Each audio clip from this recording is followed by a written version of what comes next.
చిన్నప్పుడు mummy holidays అయిపోయిన వెంటనే ఇంటికి వెళ్ళిపోదామని చెప్పి మా ఇద్దరిని రెడీ చేసేది. అప్పుడంటే ఏం తెలియదు కాబట్టి ఎందుకు ఇలా చేస్తుంది, మమ్మల్ని ఆడుకొని ఇవ్వచ్చు కదా అని అనుకునే వాళ్ళం. మేము ఒక పక్కన అబ్బా ఎందుకు తీసుకొచ్చింది అని ఫీల్ అవుతుంటే మా మమ్మీ ఇంటికి వచ్చేసామని హ్యాపీగా ఫీల్ అయ్యేది. ఇంటికే కదా వచ్చింది ఎందుకు హ్యాపీగా ఫీల్ అవ్వడం అని అనుకునే స్టేజ్ నుంచి అబ్బా మన ఇంటికి వెళ్ళిపోదామా, నాకు ఇంటి మీద బెంగ వస్తుంది అనే స్టేజ్ వరకు వచ్చాను. మా కజిన్స్ దగ్గర ఆల్మోస్ట్ ఒక 3 వీక్స్ ఉండొచ్చాము. అక్కడ ఎన్ని రోజులు ఎంజాయ్ చేసినా సరే మన ఇంటికి మనం వస్తే అదొక తెలియని హ్యాపీనెస్. ఇంటికి వస్తామో లేదో ఆనందంతో పాటు ఇంట్లో ఉండే రెస్పాన్సిబిలిటీస్ కూడా గుర్తొస్తాయి. ఈ చెట్టుకి మేము వెళ్లే ముందు ఒక 10 ఆకులు ఉన్నాయి, వచ్చేసరికి అవి సగం అయ్యాయి. చూస్తే చాలా బాధ అనిపించింది. మా ఫ్రెండ్స్ గిఫ్ట్ చేసిన ప్లాంట్ ఇది.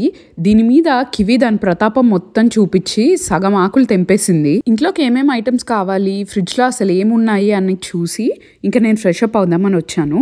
నేనైతే ఎక్కడి నుంచైనా ఇంటికి రాగానే ఫస్ట్ చేసే పని నా ఫేవరెట్ నైట్ డ్రెస్ వేసుకోవడం. మీకు అలా ఇంట్లో కంఫర్ట్ డ్రెస్ ఏదన్నా ఉందా కమెంట్ సెక్షన్లో నాకు చెప్పండి.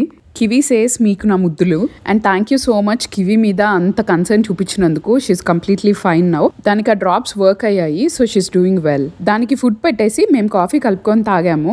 చాలా రిలాక్సింగ్ గా అనిపించింది అంత ట్రావెల్ చేసి వచ్చాక. నేను మిల్క్ తాగడం ఆపేశాను. ఇన్ కేస్ యూఆర్ వండరింగ్, ఈ కాఫీ క్రిష్ కోసం కలుపుతున్నాను. వెళ్లే ముందు చాలా తెలివిగా ఫ్రిడ్జ్ లో ఉన్న అన్ని తీసి మా ఫ్రెండ్స్ అందరికి ఇచ్చేసాను అని ప్రౌడ్ గా ఫీల్ అయ్యాను. కానీ దీని పరిస్థితి ఇలా ఉంది. దీన్ని చూసాక నాకు అర్థమైంది ఏంటంటే నాతో పాటు ఇంటికి ఫ్రిడ్జ్ కి కూడా ఒక రీసెట్ అవసరం. నచ్చితే సబ్స్క్రైబ్ చేసుకోండి. బాయ్.